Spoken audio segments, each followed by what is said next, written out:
And we are back once again with Mr. Z Select 100. Today, what we're going to be doing is dealing with the situation of that bay cover there not being the correct bay cover.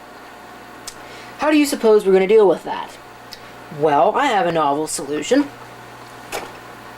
I'm going to install, theoretically, assuming that it works, this Adaptec AHA, what is this? Doesn't actually say on it. 1520A SCSI card and an 80 megabyte, which I think it's an 85 megabyte, but whatever the case may be, I'm going to call it an 80 megabyte SCSI 5¼ inch hard drive. Why am I doing this? Well, mostly because I can. Secondly, because this blank is not supposed to be here. And third of all, it gives that drive and that card something to do. But of course, we need to make sure that the system is actually going to work first. So you know what I'm going to do? Is I'm going to take the cover off, and we will install the card and see if the system happens to function. Then we'll go for the drive.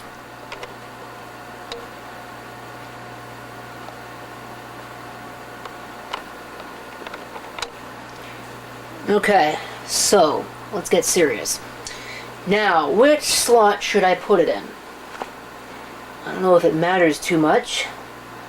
So I'm going to put it in the second most top slot. I'll grab my screwdriver. Actually, we'll move the system over here and reposition our camera so we could see what we're doing. Oh, thankfully that's not a Torx screw. None of them are. Which again, very thankful for that. I hate Torx screws. So we'll get that out of there. We'll find the card because I seem to have misplaced it. There it is. A lovely little Adaptec AHA 1520A. Hopefully the jumpers are set right. If not, I'm going to have to go look that up. And there goes the ESD handling bag, buying the farm. So let's see if we can actually insert this.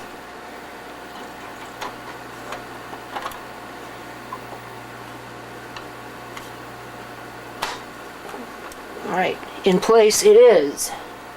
Okay. So, now we'll screw it back into place.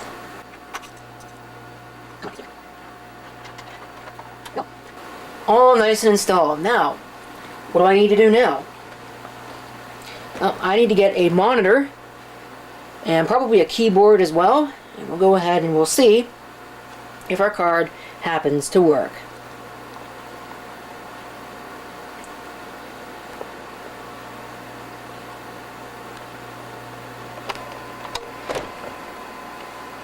Okay, so my first little concern here, is this thing going to actually power up, or is it going to give me a CMOS error beep code like it usually does after I let it sit for a couple weeks, months? It's been a while since I got to this. Let's see what it does.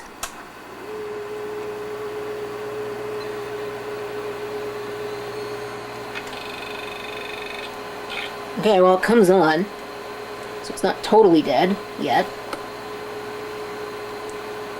That fan sounds great. So let's see what the SCSI board does, if you can actually see it. 36 megs of RAM. Wow. That's the floppy drive. Control-Alt-S to enter setup. Adaptec AHA 1520. I have a red light.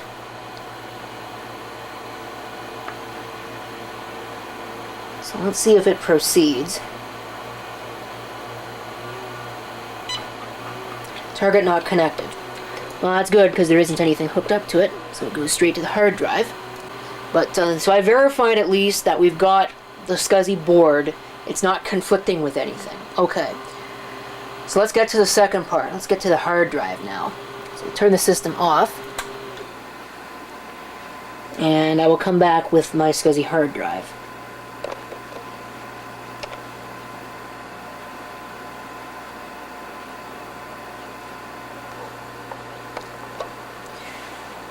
Okay, it doesn't look very pretty in there, but I've got the drive connected and plugged in, probably at the wrong SCSI ID, but, well, you only live once. I'll clean up the cabling later.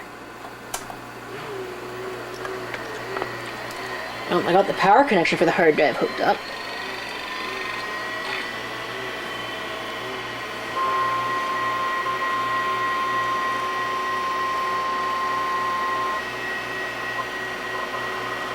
Let's see if it happens to work. I'll screw the drive in place once I see it working.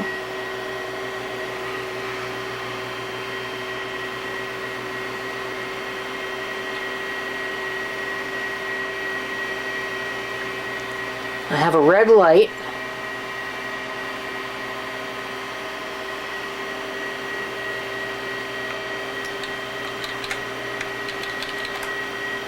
Usually there's a key combination that you push to get into the SCSI BIOS, but it's not letting me do that, so I'm going to have to do some configuration here.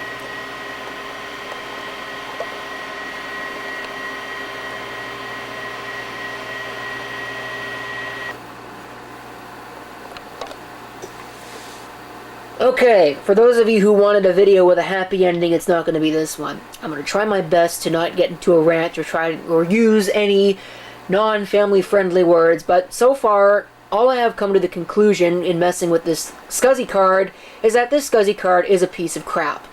I have no idea how Adaptec thought that this thing was a good product in any way, but it isn't.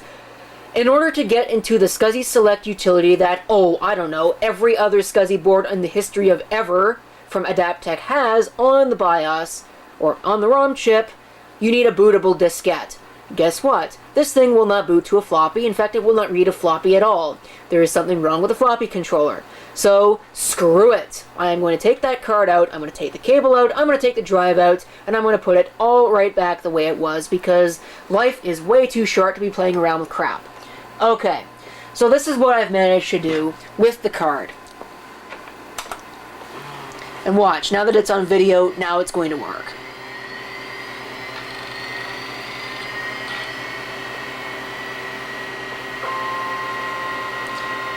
I did figure out how to get more diagnostic messages, which seems to be the only way to interact with the card. There are two jumpers on the board which change what messages are output. So I'm going to have to put this board into a system that can actually boot to a floppy, mess around with all of the information that it's got. So we can see here, reset the bus, diagnostic, interrupt channel initialized. It's going to search for the drive. It's not going to find it, even though it's right there on the channel.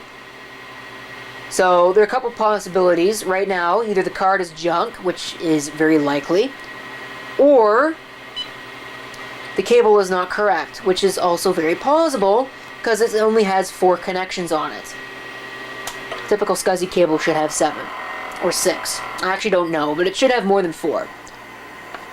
So whatever. If that's not going to work, then it doesn't have to. I'm just going to pull it out and not pull out the rest of my hair trying to get this stupid thing to work.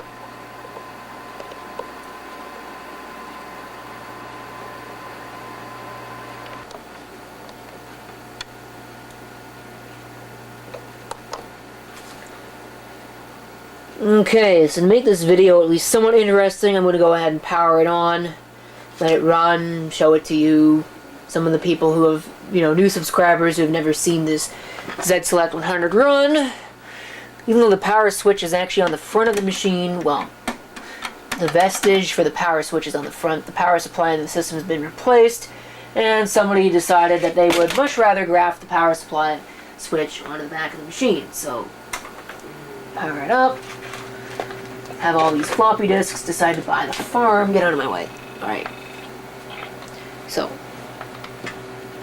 for whatever reason, the hard drive light is on, solid.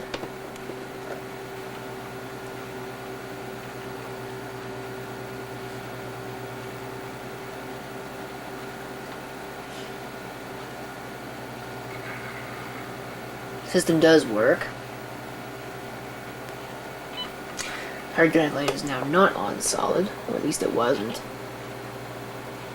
But now, of course, it is again. Well, whatever.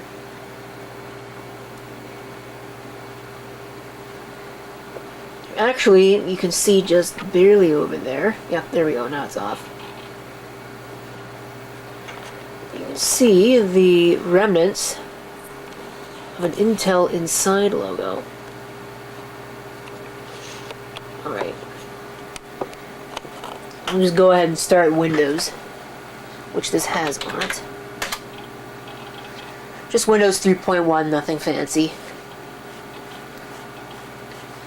I don't know, do I actually have the SVGA driver on here? No, I'm just running VGA. Okay. Probably should put the SVGA driver on here, even though I'm not so sure it would work.